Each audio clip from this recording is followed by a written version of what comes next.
Good afternoon, everyone. Thank you for joining today. I've been very glad to chair the 2023 Finance Ministers meeting here in San Francisco over the past 2 days. And the United States has been proud to host APEC throughout this year. Hosting APEC is one of the many ways the Biden administration is broadening and deepening our economic ties across Asia-Pacific economies. APEC economies are at the center of the global economy and our world's economic future. The United States' engagement with other APEC economies strengthens the U.S. economy, benefits American workers and firms, and advances American interests. It's bringing significant benefits to the region as well. And cooperation across APEC economies is also key to tackling the challenges we all face, including the urgent threat of climate change. Over the past year, APEC members have advanced our shared vision of an open, dynamic, resilient, and peaceful Asia-Pacific region through finance track engagements. And today's finance ministers meeting allowed us to cement progress on key priorities, from monitoring macroeconomic and financial developments in the region and globally, to advancing our approaches to regulation of digital assets, sustainable finance, and inclusive growth-oriented policies consistent with what I've called modern supply-side economics. I'll start there. APEC members have affirmed a shared interest in pursuing policies that expand the productive capacity of our economies while also achieving outcomes like reducing inequality and protecting the environment. In the United States, we're doing this through an historic trifecta of legislation: President Biden's bipartisan infrastructure law, CHIPS Act, and Inflation Reduction Act. I'm pleased that other APEC economies recognize the potential of this strategy and are pursuing similar policies, including ones that support research and development, invest in infrastructure, and drive labor force participation. We've also aligned on the importance of addressing global challenges. Our joint work centers on unlocking the flow of sustainable finance, including through exploring ways to drive the development of credible climate commitments and to create effective and high-integrity voluntary carbon markets. We also agree that engagement with the private sector is critical, as is engagement with international financial institutions. The Biden administration's efforts to accelerate the transition to a net zero economy range from our launch of the Principles for Net Zero Financing and Investment to our call to evolve the multilateral development banks, to our support for the transition to clean energy in economies including Indonesia and Vietnam through just energy transition partnerships.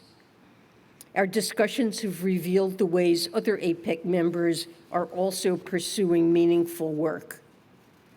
There's also commitment to continued work on the responsible development of digital assets, where many APEC economies are leading the way. We see increasing adoption of digital asset technologies across the region and note their potential to increase financial inclusion and reduce the cost of cross-border transactions. We also recognize that digital asset technologies carry risks and appreciate the need for proper regulation and other strategies to manage those risks. Of course, chairing the APEC Finance Ministers meeting is only one aspect of the United States' much broader commitment to deepening our engagement across the Asia-Pacific region. As one example, Treasury is actively engaged in the ongoing work to reach a substantial conclusion of the Indo-Pacific Economic Framework.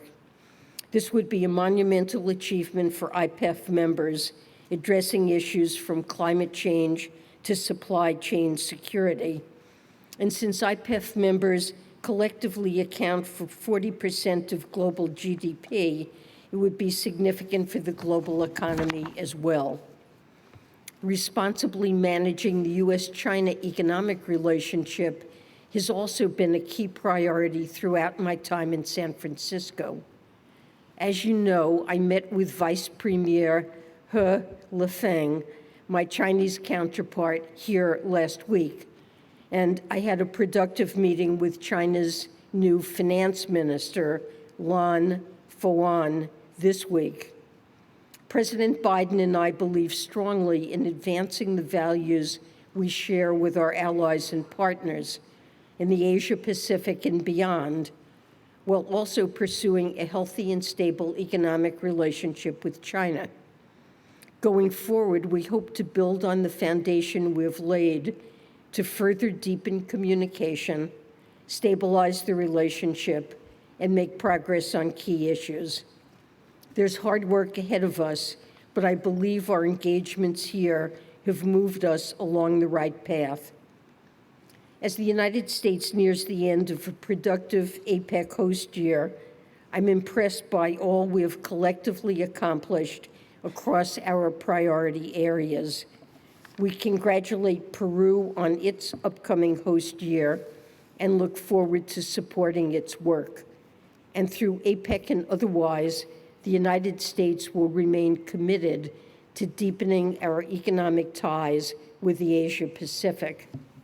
Advancing our shared vision is crucial to the success of Asia-Pacific economies, and it supports jobs, growth, and resilience at home in the United States as well. Now I'll be happy to take your questions. Thank you, everyone. We'll start with Victoria Dendrinu from Bloomberg.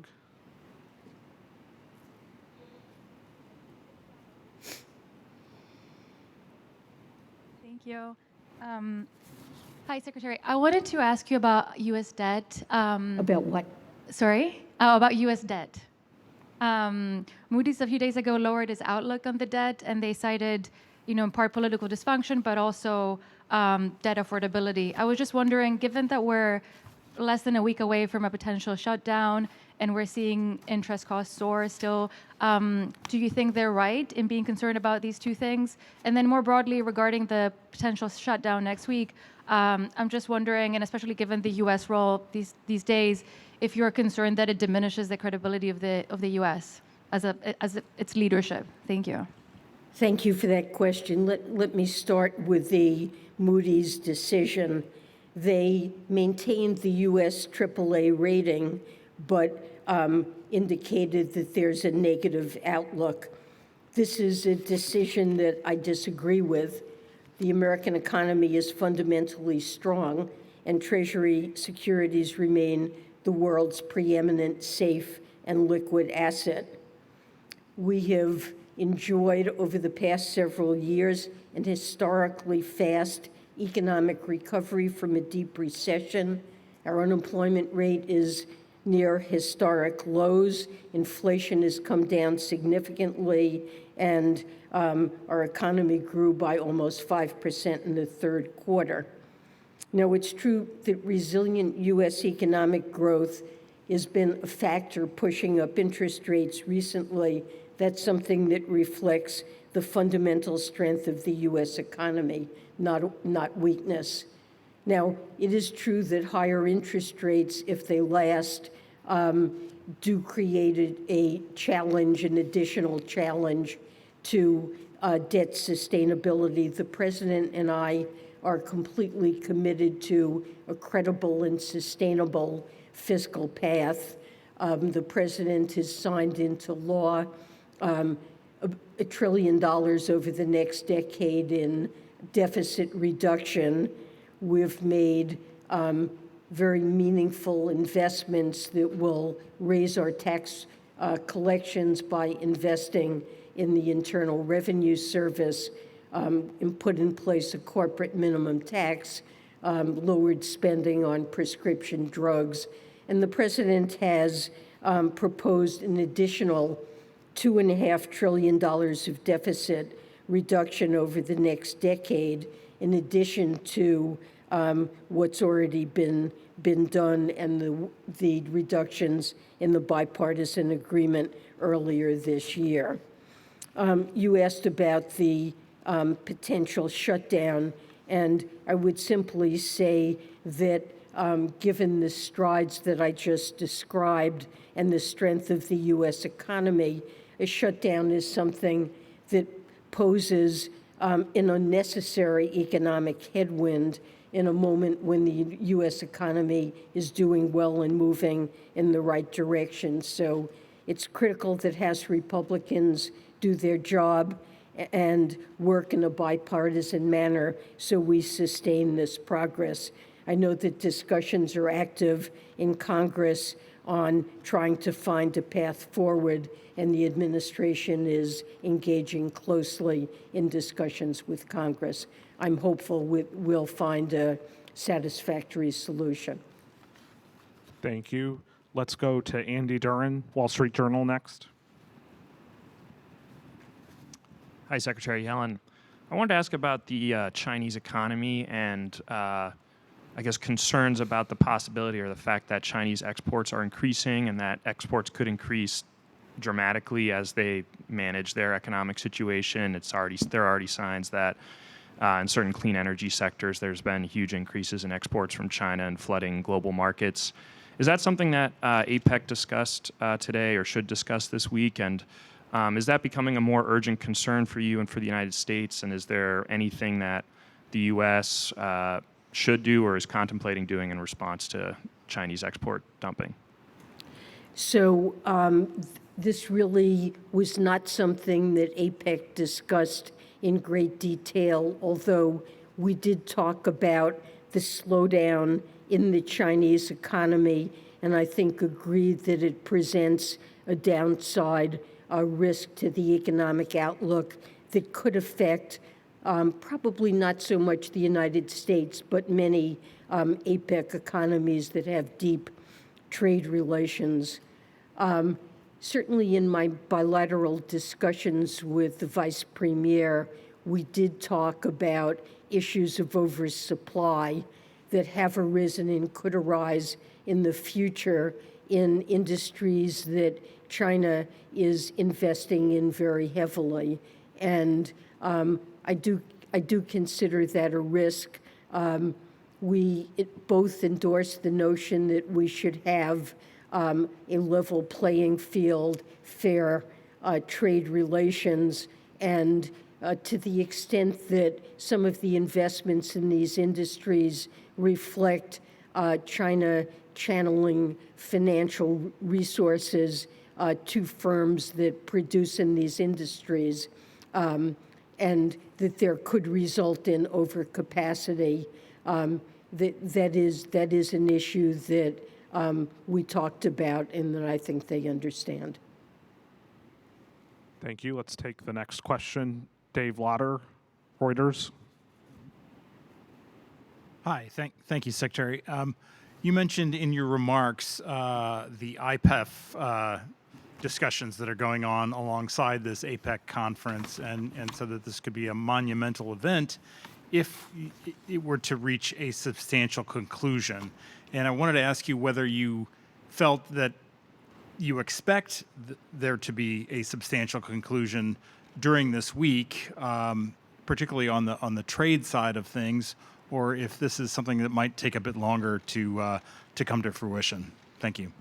So my understanding is that very substantial progress has been made on 3 of the 4 pillars, and on the trade pillar, there has also been negotiations taking place for quite some time, that there's been significant progress, but it looks not to be complete. like something that is likely to require further work. Nevertheless, in a number of areas that I think are critically important to the United States, like supply chains and the environment, sustainable finance, we've made a huge amount of progress, and we've made progress on trade too, but it appears not to be complete. Thank you. Let's go next to Rentaro Tabita, Nikkei.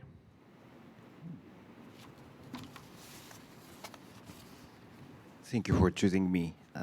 I would like to ask about U.S. economic involvement in the Indo-Pacific region. In the where? Indo-Pacific region. Today, IPEC ministers failed to reach agreement on the trade pillar. How do you expect to demonstrate U.S. economic involvement in the trade field in this region? Thank you.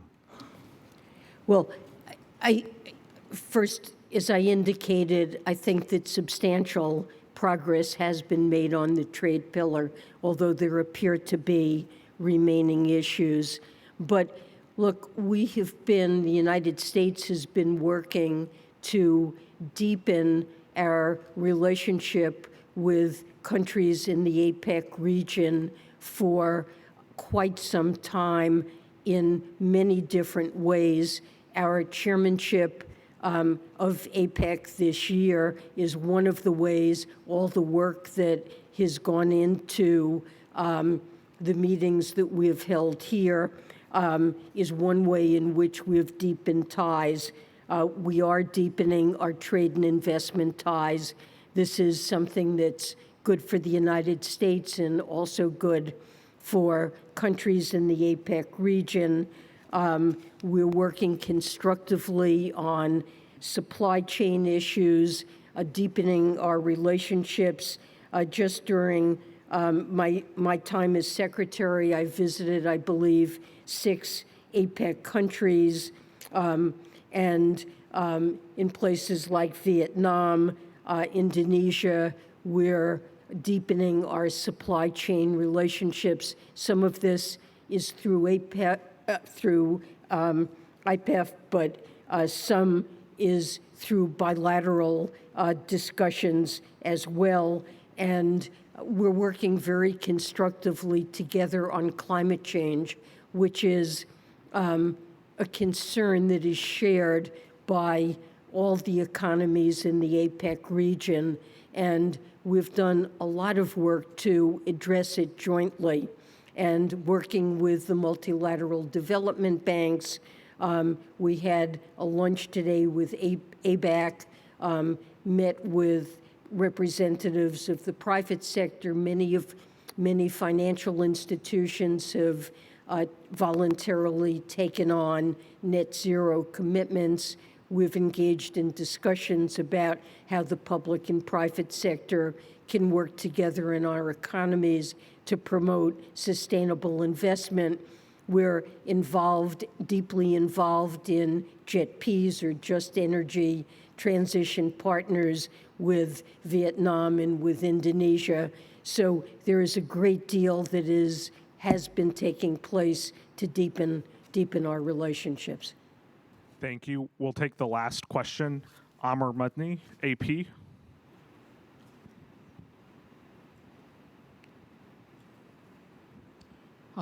Excuse me. Thank you, Secretary. To what extent did you hear from your counterparts here at APEC about the U.S. response to the Israel-Gaza conflict? And at this point, how concerned are your counterparts about how this conflict could potentially cause serious tumult to the global economy?